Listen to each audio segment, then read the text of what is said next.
All right, it's a beautiful Thursday out here in the center of unity, Abuja.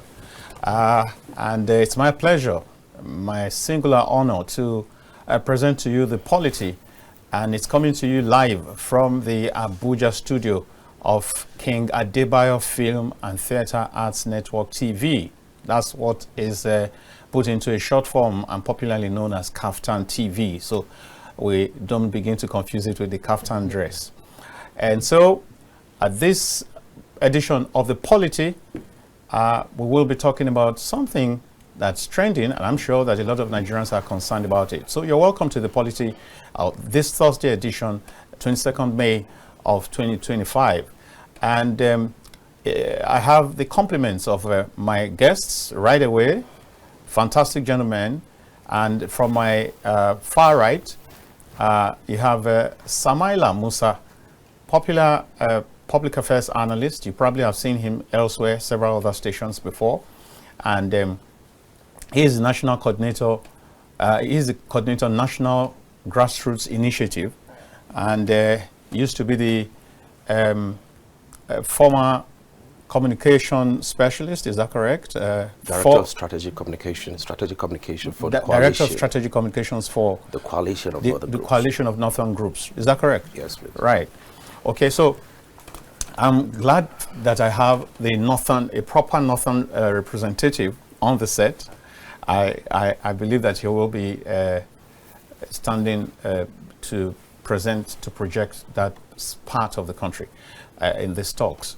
Now, also, you have in the house your regular public affairs analyst and a man of many parts, but these days we just limit it to public affairs analyst for the purpose of this program. You're welcome, Ambassador Moses Kolawole Obisheson. Thank you so much. Yeah, the upcoming MKO. I'm MKO on my own. No, MKO Obisheson. No, not the one that we know. Because if you just go by MKO, the one that you know that too much money. Mine is upcoming. All right. Then. Yeah. All right then. So you're welcome, Samaila. Yeah. Thank you for having me. Can I call you Samaila? Yeah. You can call me Dio too. Dio. Right. Yeah. At least once. Now, so quickly, today we're talking about the GALE of defections. I mean, it's just been one defection after the other to the next one, and after that, the next one, and so on and so forth. And you find that even then, as at the point that we're in right now, you also have compliments of endorsements, and then you have coalition talks, and it's generally a potpourri of a lot of activities going on. And so we need to make a sense of what exactly is going on. This GALE of defections, these defections that we see, can we explain? Is there an explanation for it, Musa? Yeah, so I think first and foremost, we need to establish the fact that politics all over the world is about interest. It's about interest. Yeah. The only problem with that of Nigeria is politics has been done without ideology. So, and when you have people getting into politics without proper ideology being ab initio, then you're going to have myriads of problems. You know what I mean? Like we have. Well, I wouldn't say, because the scenario we're having now is a little bit different, and I'm going to talk about that very briefly. Right.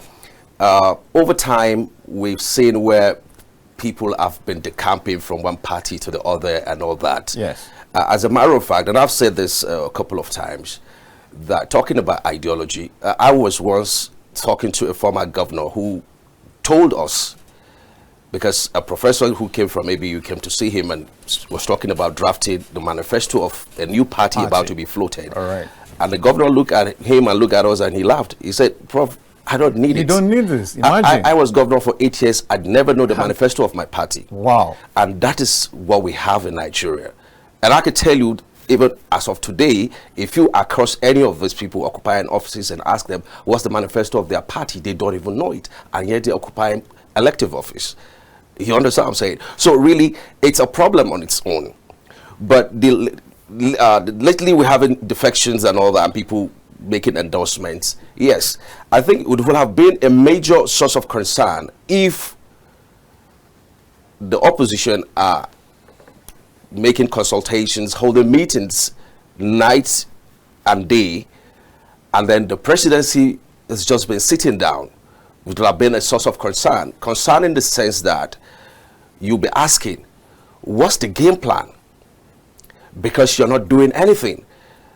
The people who want to take over from you are holding endless meetings. And you are not doing and so which means you're really banking on rigging the elections if you're not doing anything. So first and foremost, I'll give kudos to the presidency because they've not been docile.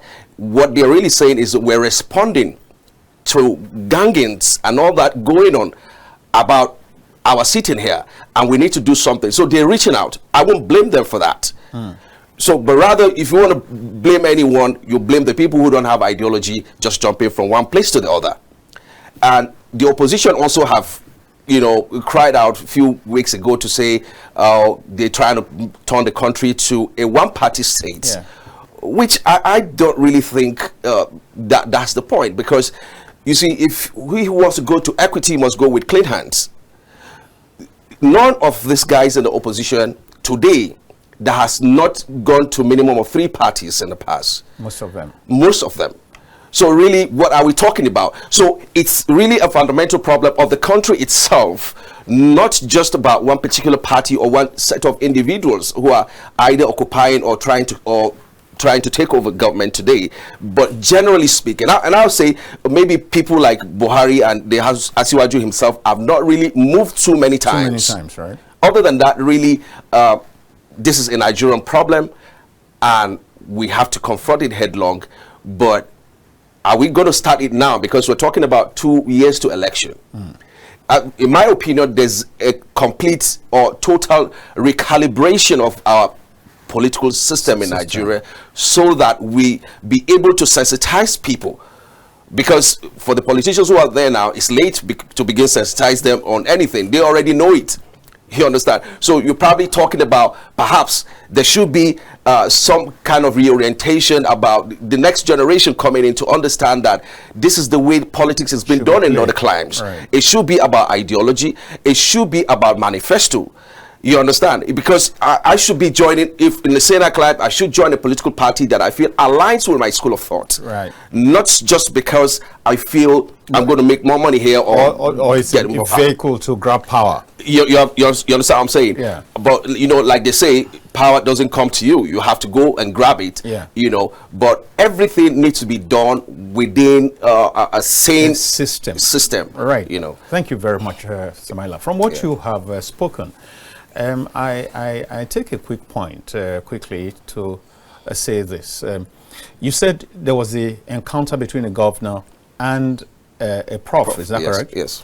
And then what came off to me when you said that is, does that not say that even right now, what we are actually operating is a collection, is individuals, is independent candidates, independent officials who are, they're independent of their parties. They're not doing, they have no, there's no connection between them and their parties. The moment they are born, it's like a child being removed from the umbilical cord of the mother, and off he goes, he lives his own life. It's as if that's what we have right now. So they have no, and that's why also a lot of times the parties do not have control over them.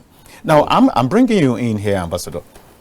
So, is that not a way of saying that even now, these parties merely exist as vehicles for power grabbing, and beyond that, they do not provide any ideology, they do not provide a marketplace of ideas. That's all there is to it. Just an avenue to follow the constitution and get power. Is that all there is to our party system right now? Okay, thank you. Good afternoon, viewers. Once more, I will want to take it further from where my colleague just said. Basically, defection in itself, it's not a problem. Of course, it's not. It's not. It's not. It is. It only exposed the weakness of the rule. Of so the- of the rule, the Okay, rule of okay, the okay, yes, rule guiding. indeed. He only Yes. exposed it. I mean, people move easily. Just- So for me, that's why they say. I mean, I believe that our democracy is still evolving. So what the architects of the environment of the space should just look at it. Okay, the people they don't find defection to be desirable, or is weakening our democracy. So what do? It's a simple matter. Section 68(1) of our constitution. Just go there and rejig it a little bit. It's just a statement. It just says it makes movement to be situated on a situation to say when you have issues in your party. If that provisor was not there to say, look, if you're coming in on a party, if you must leave, you leave the office that you have actually been elected, to run. Or you leave even it. appointed to, maybe. Well, nobody Okay, appoint. but If you are appointed, you will be thrown out. You can't. I can't Clearly. appoint you, and then you are going to another party. No, but we have a situation where you have people from other, one or two persons from other parties are running. I mean, No, that's office. a different That's- ballgame. okay. That's to say that whether you're talking about government of unity, whatever, it's a different ballgame. Let's sit where we are right now. Where we are is All right. defection. Right. I am saying defection has to do with those who have been elected. Sure. And I'm saying if there is no strong rule that says That I forbids cannot them. move, that forbids it. Yeah. If you've given me just a chink to see, You expect it. there are lawyers and others looking at it. That, okay, they said if there is a crisis, if there's some challenges in your party, you can move. Then And, the guy and you still retain. your elective position. The guys look at it and say, look, I got to move. There's actually a particular politician in case. He tried to get to the office through one of the political parties. When he tried and he couldn't get it, he defected to another party and did all the abracadabra and got the office, and then he defected back. I'm talking about just with less than 2 years. And it defected back Back to where he was coming from. Do you understand? That So really the makes- issue, he feels that, okay, you are there, you will not allow me to pick the ticket of the party to run. Okay, I will go elsewhere because I know that I'm more popular. Because I tell people there are two things you need to win an office. The first one is your personality. Do people want you? That's the first one. The second one is that do you have a party that is big and strong enough to give you that push? If one is missing, you have issues. So people know that one. And for currently, as of today, we used to have two parties that are pretty big to be able to give you, especially the mainstream. I'm talking about the presidency. Only PDP and APC. Okay, now it's just of recent that you now have Labour Party making an inroad in there. He's looking as if SDP want to do something, but we still don't know yet because there's still some challenge here and there, even though some people are saying they want to move it. So people know that if I don't pick the party ticket, except if you want to have regional election. Maybe if you want to be, maybe like you have the ABGA of this world. They know that Anambra is for them, they sit there. But if you must be, look, even ABGA has adopted APC. In their state. For their national, for their presidency. But they say for ABGA, let it be in honor of Odumegwu. So even people, so if you say someone should not defect, the rule must be tighter than the way it is. The way the rule is right now, we will continue to have defection. Also knowing where we're coming from as a party. We're coming, as a people, as for our democracy. Our democracy is going to be 26. 26. It's going to be 26 now. In May 29, consistent 26 years without any break and all of that. Now, we're coming from a station where the military gathered everybody and gave them two parties, be here or be here. So one won and sapped all the energy from the second and became mega big. And he declared to himself, that's the PDP now. I will rule for 60 years. So you had better come under the umbrella. And they brought in almost everybody. We almost had a one-party state. the few persons that were speaking, they're just lonely voice in the jungle. So, but somehow the opposition, the master strategist, as they call him, Jagaban, went back from his own state.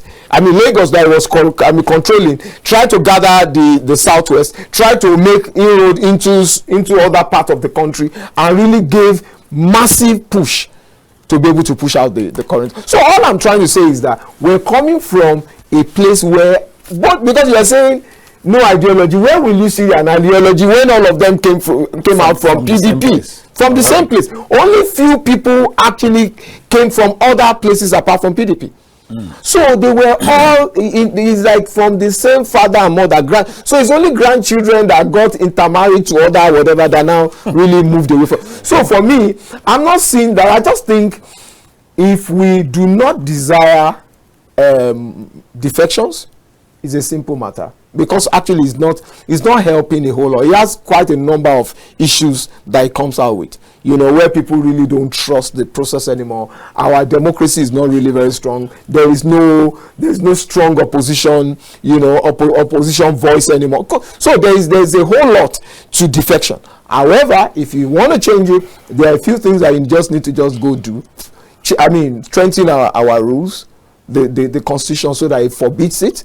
Strengthen the INEC so that INEC can actually declare a seat vacant.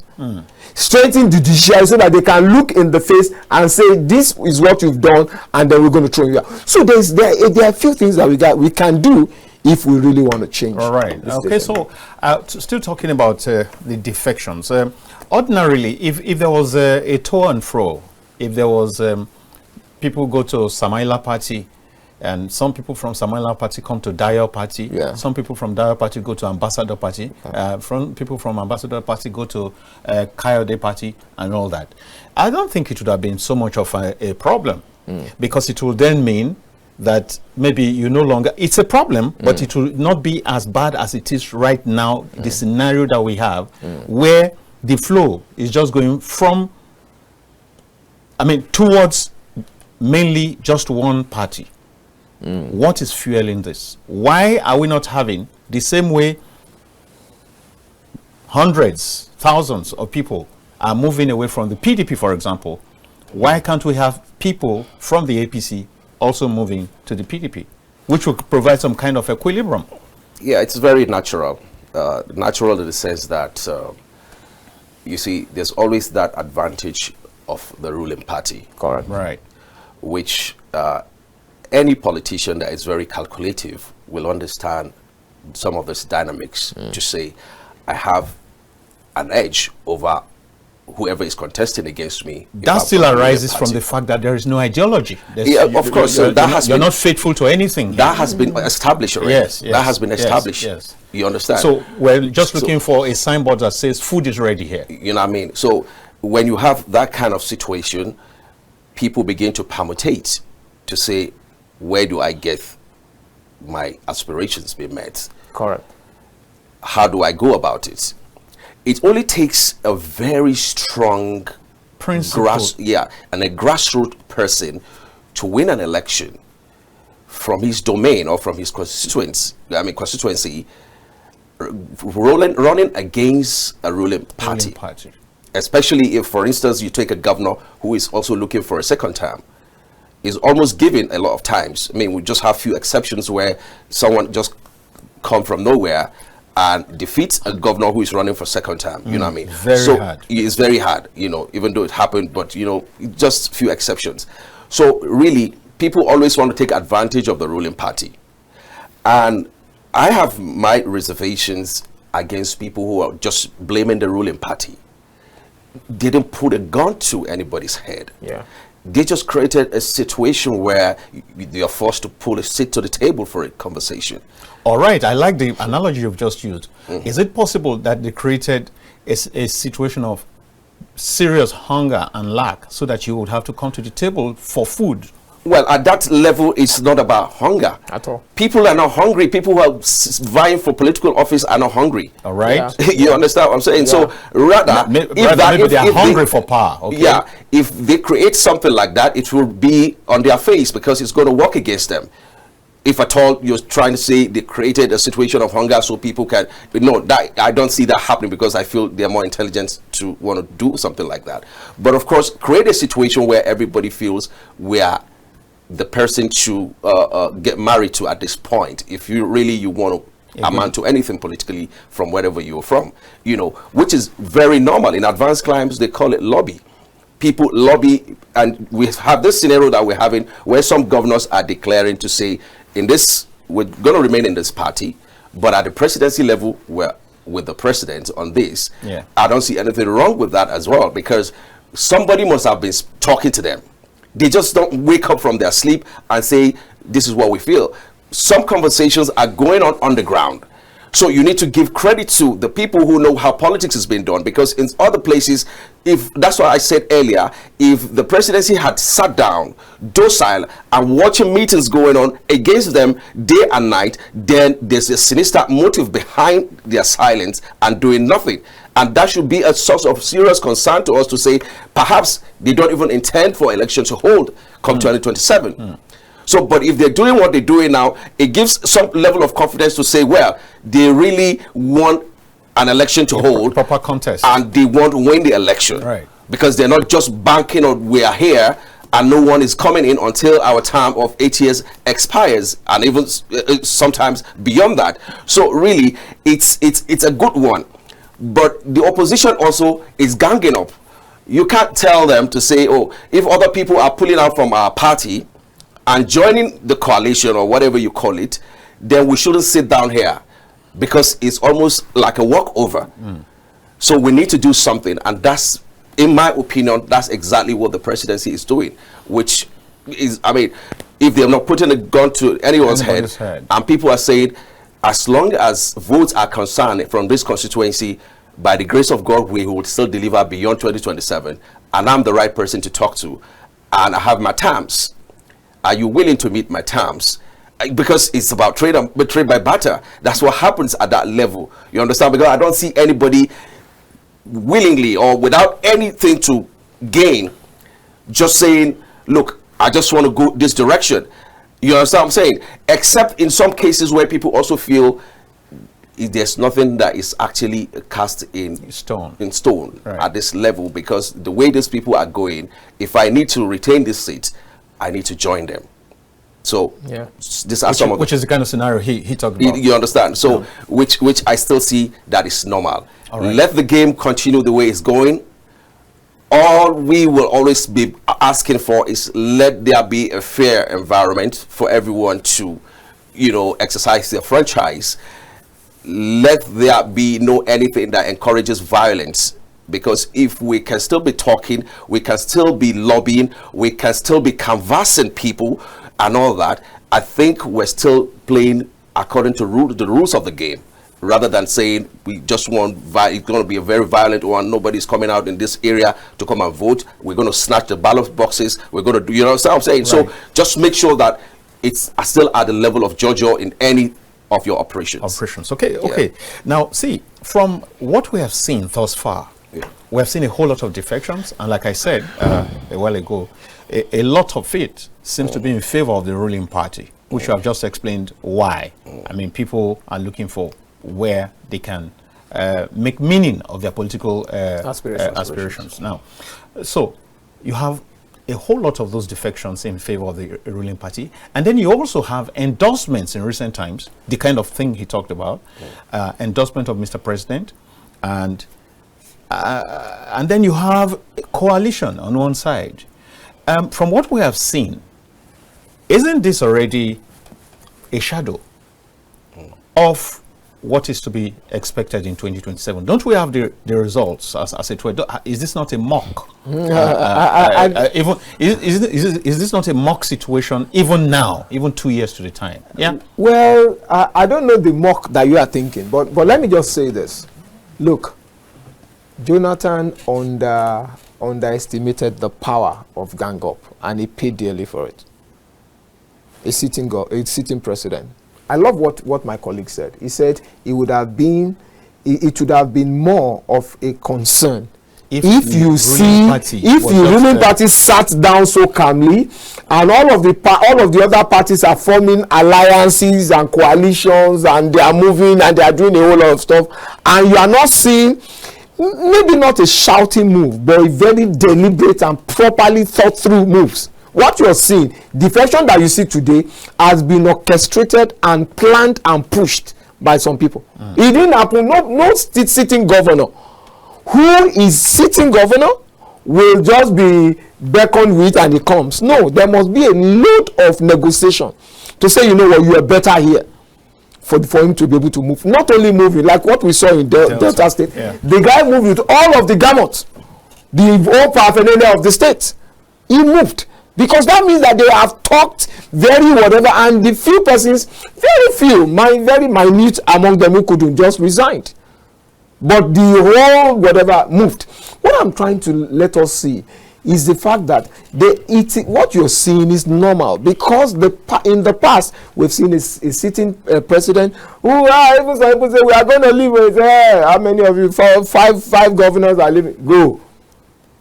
Going for whatever, and it's still thought that we are still big now. If five governors leave, we still have higher number of governors and all of that. Let me tell you, it is the ruling party who may have more financial resources to dole out, but I tell you, opposition have more followership that they can actually pull to their side.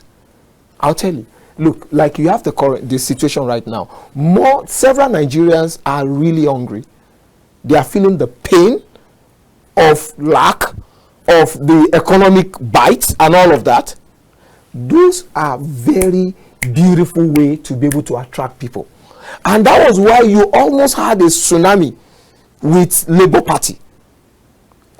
Peter Obi and the whatever, so much so that Labour Party beat the ruling party in Lagos. That's to tell you something. We almost had such a, so the opposite, the ruling party are going back and saying, no, never again will something as close as this will happen. Even people have muted to say you won the presidency, but you are a minority winner. Because if you check, if all of the opposition that pulled their votes together, they would have beaten him. So you are a minority winner. Of course, you still won, because they can't vote together of opposition. So all I'm trying to say here is that these guys are working. And secondly, it is the opposition who must put their house together. Two things are making the opposition to deflate. Number one, the internal democracy of the opposition party is terrible.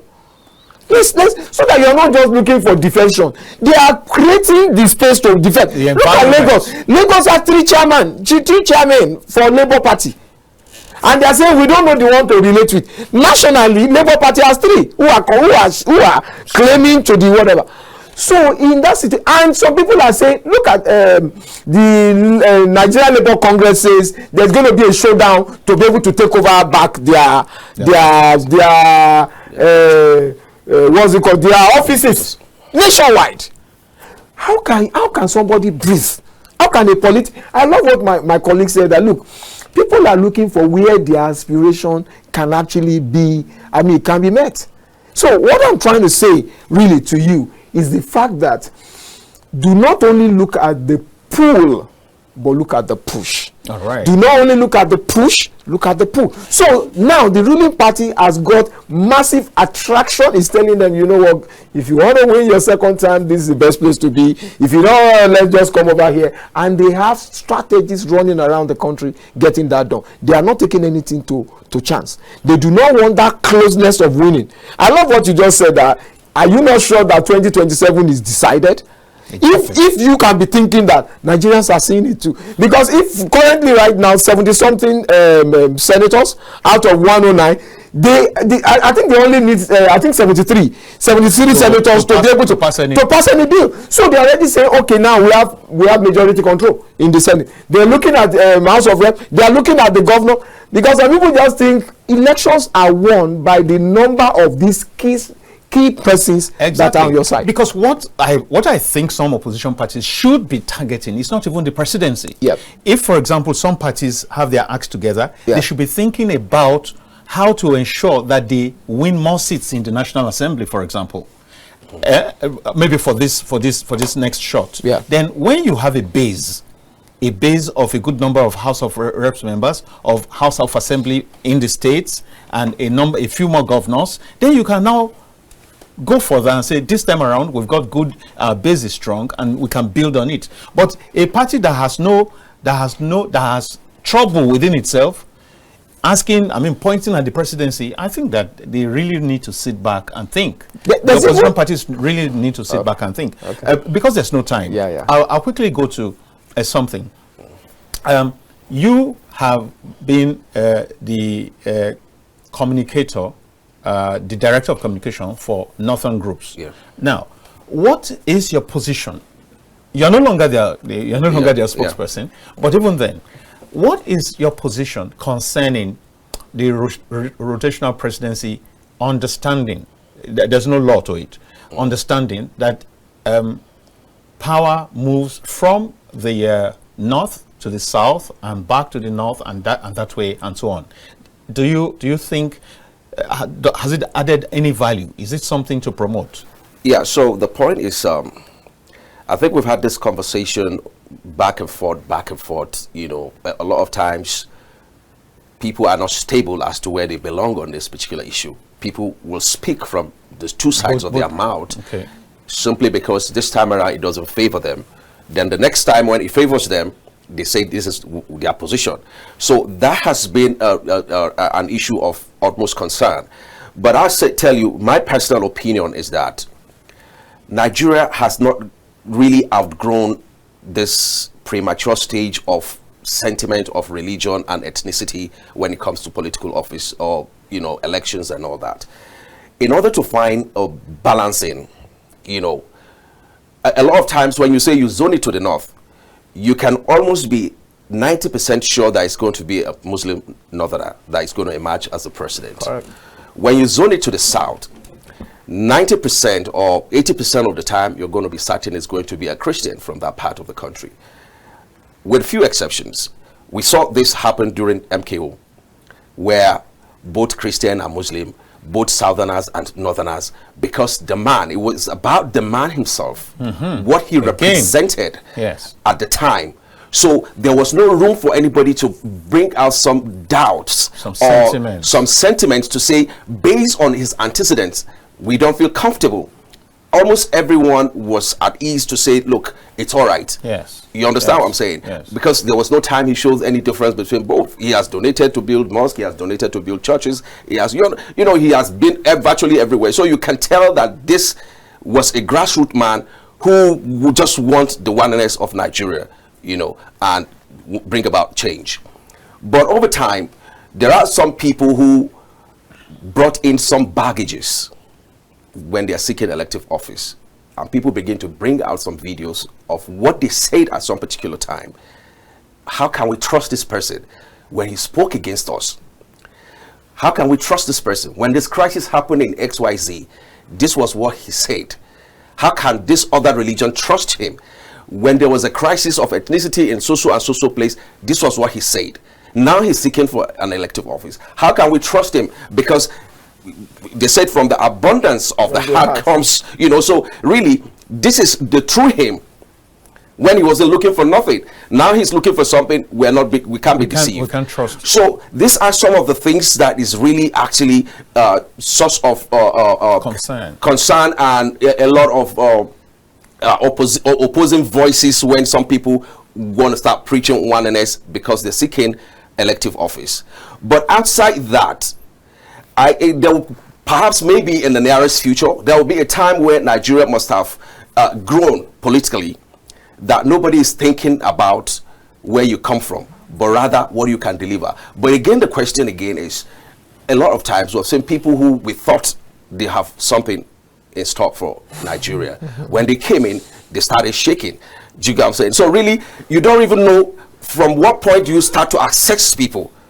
We've had it a lot of times. I mean, if there's anybody that should have been worshipped in Nigeria today, even if he's no longer alive, should have been Buhari presidency. Correct. But what do we have? He was almost stoned in some northern states while he was still in power. Correct. So really, and I've come I mean, I've grown past when people started dishing out some sentiments, and I'd be like, come on. A former president once told about 5 of us, and he said to us, if they want to embarrass you, they should just give you Nigerian police to go and just rejig it and bring it back to normal. He said, you're going to be embarrassed because you can always feel, you feel you can change things when you're outside. But once you get there, how do you begin to change the perception of someone who was not out of patriotism that he joins the Nigerian police, but rather how he's going to join the bandwagon of collecting bribes and all that? Those are the most difficult ones to change. Is, you know, the people who came in with good hearts and later on got swayed, it's easier to, you know, you can get them back to where they belong. But people who already have their own motive before they join, how do you correct that? And they are in the majority. And they are in the majority. People who ordinarily, if they didn't get that job, they will pick guns and start robbery, armed robbery, are now in position of a gun with a uniform to back it up. And officially, you understand? So it's really a very big challenge. But back to your question, in the sense that where you come from, or the rotational presidency and all that, in my opinion, for now, in the interest of peace, because Nigeria is still a bit volatile. Correct. To have a balancing, zone it between the south and the north. Correct. Right. Let the people of the south decide when it comes to their turn. That is the word. Let the people of the north decide when it comes to their turn. Correct. What we'll be talking about at that time is just give us someone from your side. There are constituencies in Nigeria today that if you like, you can be a Barack Obama or Peter Obi, you can't do 2 terms. Yes.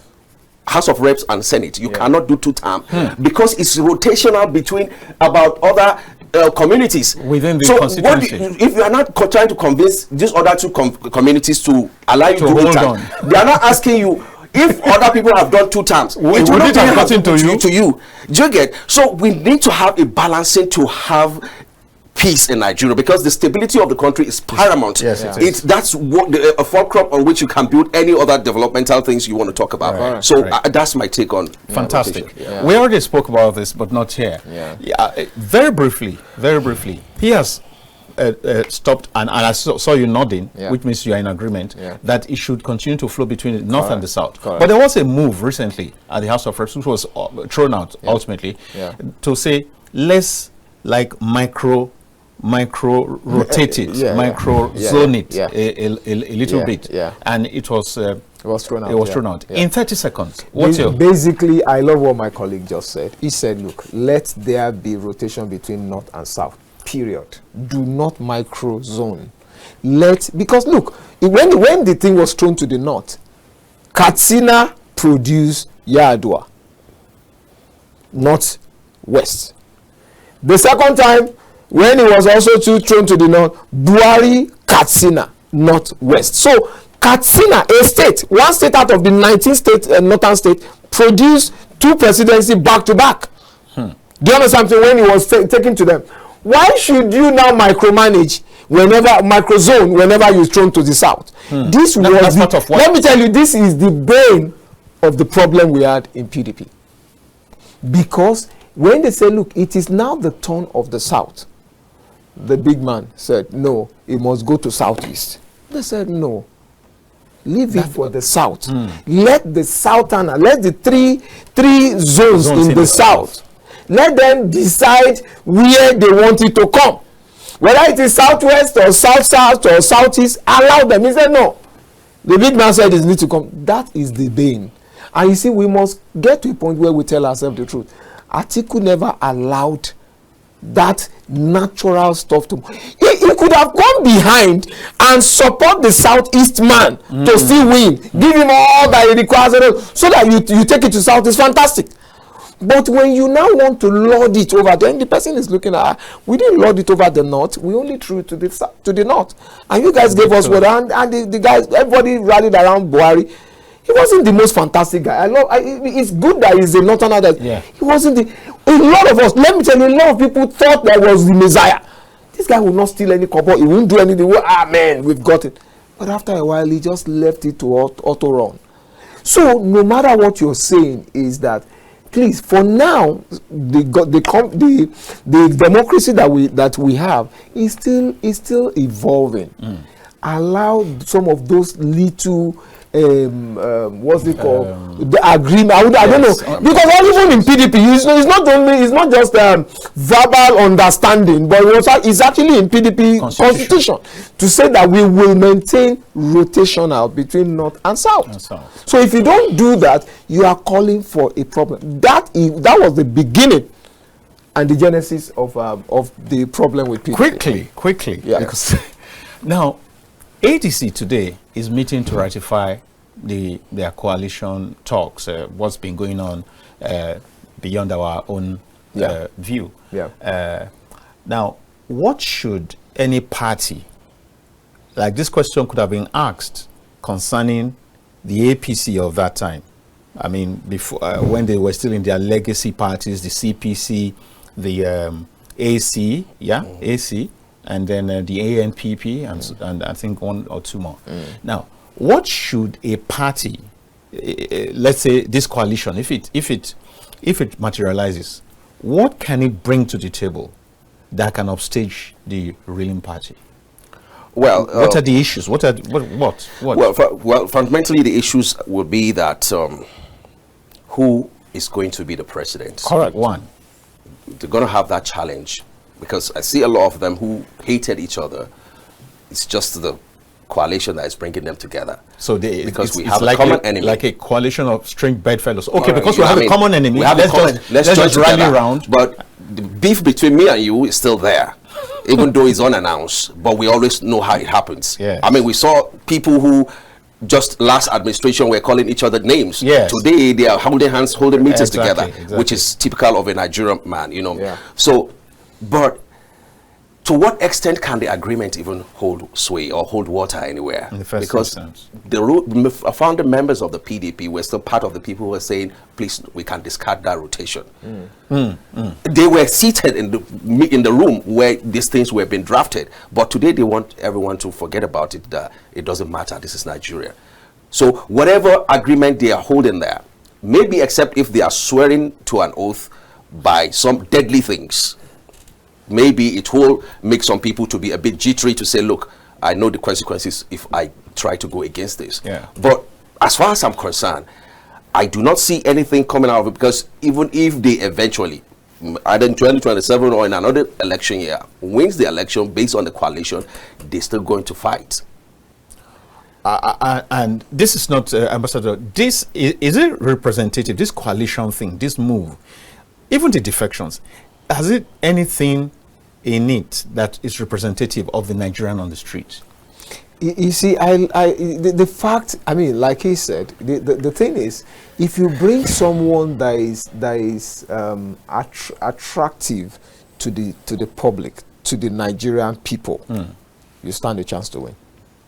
Because let me tell you, the number of persons who have not even voted, who don't feel comfortable with the current government, they are more than those who want it. Correct. They are more. So but the challenge is that they have not seen what is they don't have any other alternative. There's no credible alternative. If you say we should not vote APC Bola Ahmed Tinubu, who should we vote? That has better credentials. That has better credentials, that has a pedigree, that has done something before. Somebody that you just bring and say, you know what, let's go. That was why you see Obi almost got it. Because it's not that he doesn't have any baggage, but he has less baggage. People saw him that, okay, he has lesser baggage here and there, let's move. You see, you do know why Obi didn't win? If Obi, as at that time, I was on was it on AIT or some I was on one of the stations when I said, if Obi and Kwankwaso put together in terms of making Obi the president and making Kwankwaso the vice, it would have been tougher for anybody to have won, because he would have actually satisfied all the conditions. Number one, Kwankwaso appealed to the Talakawas. Obi actually appealed to the youthful whatever, and then the fact that he's coming from the south, and the fact that even southeast agitation and so many things. But you see, somehow that, and you know, when he said that these people, some of the people that are coming for coalition are enemies, so they really did. Kwankwaso was saying as at that time that if they were to come together, he should have been the president, and it would have negated, because even if Obi has accepted that you be the president, the people who may not vote for them because they feel as at that time he should go to the south. So I think sometimes some of the political players they really actually need to understand that, look, sometimes it is not about you. Yeah. It's about what's the pulse, feel the pulse of the people, and then let it flow. You know, so they really missed the chances at that time. It would have been Obi and Kwankwaso, and that is why the ruling party will do anything to make sure that they are never in alignment, never in agreement, because he knows if he's not talking to Kwankwaso that, look, don't go there, I have something better for you. He'll be talking with Obi, you see what you are seeing. So that they have their machinery really making sure that it never works. And you know something, in the next 6 months, if there is no serious whatever, gone, because alliances and coalition and all that, they have gestation period. So it's not something that you just wake up today and say we are from alliance. Nah, it's not like that. There is a time to be able to properly morph, properly come together as whatever, so that you can really speak with one voice. So if you miss it, then you can unseat these guys, and they are fighting not only to get bigger, but also to make sure the opposition is weaker. So they are fighting which is what we have. So they are weakening opposition and strengthening themselves by whatever. So they are growing, they are getting bigger. All of their internal whatever, they are dissolving. You know, take that away from the also had forced the opposition to realize we can't do anything if we don't come together. Correct. Because initially, you know, trying to be. So, but right now they realize they can't do. They are even they are getting smaller by the day. Exactly. And so they realize that, if you say you want to go under umbrella, in fact, even before you even start coalition, already PDP say I must lead the coalition. You don't do that. You want to go into coalition, leave those talk to the last point.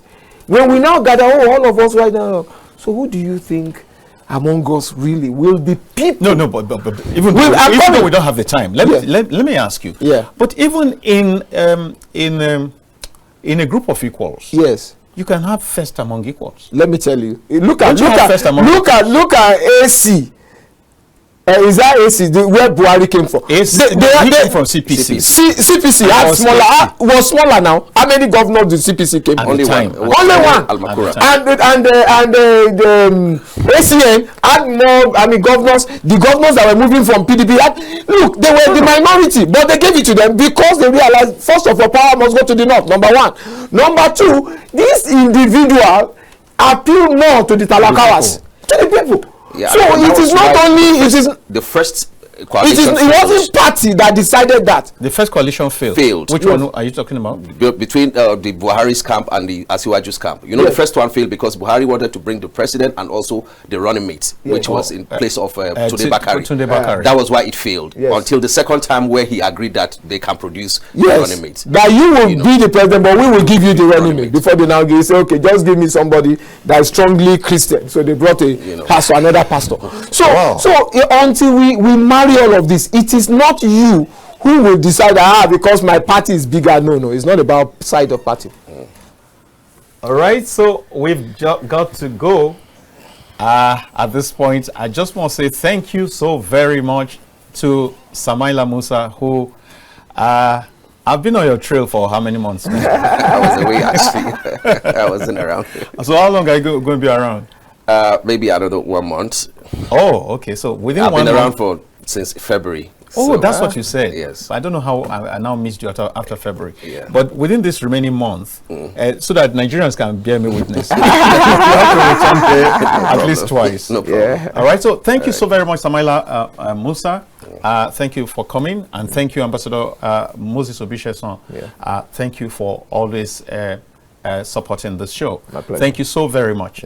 And as they go now, we will be getting into the second segment very shortly, and we will be talking about mental health, and we have an expert to come talk to us about that. Please stay tuned, don't go anywhere, and that will be after this break.